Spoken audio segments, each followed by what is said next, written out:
Point of order. The Leader of the Opposition, Mr Jeremy Corbyn. Thank you, Mr Speaker. I want to put on record my thanks to you as being a superb Speaker of this House.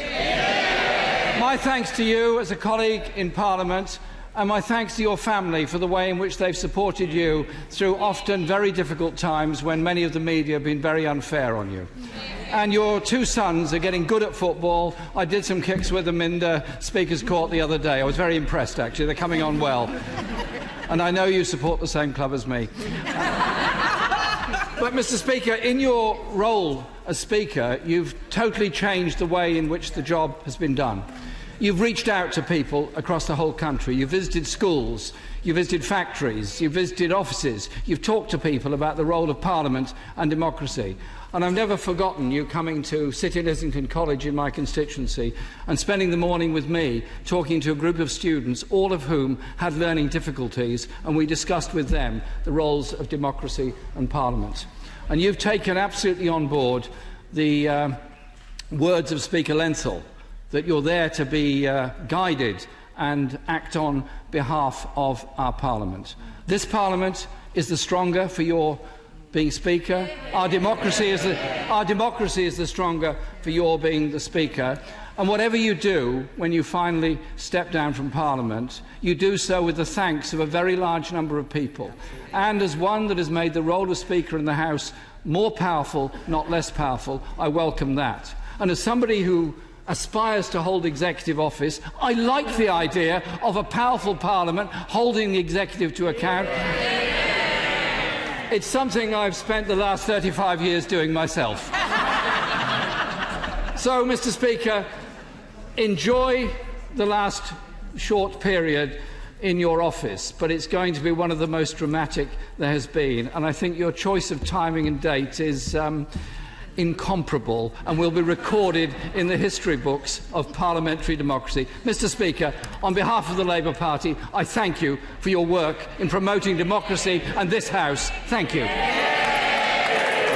Thank you. I just say to the Right Honourable Gentleman, the Leader of the Opposition, he's very much more experienced and senior than I, but I think that as backbenchers in our respective parties, we did have quite a lot in common. Certainly speaking for myself as a backbencher and frequently as an opposition frontbencher, I found that I had a relationship with my whips characterised by trust and understanding.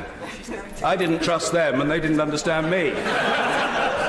And point of order, the Minister for the Cabinet Office and the Chancellor of the Duchy of Lancaster, Mr Michael Gove. Thank you very much. Thank you very much, Mr Speaker.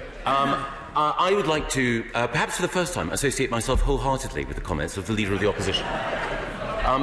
Since you entered the House of Commons in 1997, it's been clear to everyone who has seen you work as a diligent constituency MP, as an effective backbencher, and also as a tenacious frontbencher in your time, that you love this House of Commons, you love our democracy, and your commitment to your principles and to your constituents is unwavering and an example to others. It is the case that this evening I shall vote with many of my colleagues for an early general election. I hope you won't take that personally, Mr Speaker, because I have no wish to prematurely truncate your time in the chair. Because it is the case, however controversial the role of a backstop may be in other areas, your role as the backbencher's backstop has certainly been one that's been appreciated by individuals across this House. I've spent much, though not all, of the last 10 years as a member of the Executive, but I have also been a backbencher in this House, and I have personally appreciated the way in which you have always sought to ensure that the Executive answers for its actions. And I think that history will record the way in which you have used the urgent question procedure and other procedures to hold the Executive to account, have restored life and vigour to Parliament, and in so doing, you have been in the very best tradition of speakers. Now, it is the case, as a member of the Executive, that from time to time, those of us on this side of the House might have bridled or chastened at some of the judgments that you've made. But I have never been in any doubt, Mr Speaker, that you have operated on the basis that the Executive must be answerable to this House in the same way as this House is answerable to the people.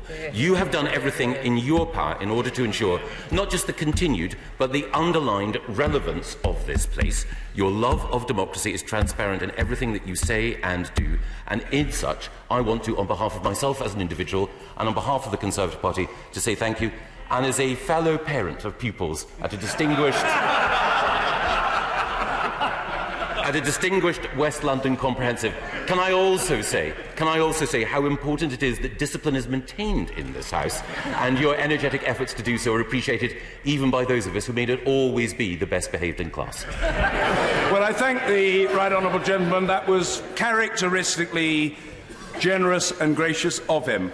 At the risk of inflicting some damage upon his otherwise flourishing political career, I have on more than one occasion paid public tribute to the quality of the right honourable gentleman. One of the reasons why he doesn't complain about urgent questions being granted, to which he has at short notice to answer, is that the fact is that the right honourable gentleman is quick enough, bright enough, sharp enough, fair-minded enough, articulate enough and dexterous enough to be able to cope with whatever is thrown at him. I don't want this to become a mutual admiration society, because I'm not sure whether it would be more damaging to him or to me, but I thank him for what he said, for the way in which he said it, and for the spirit that his remarks embody.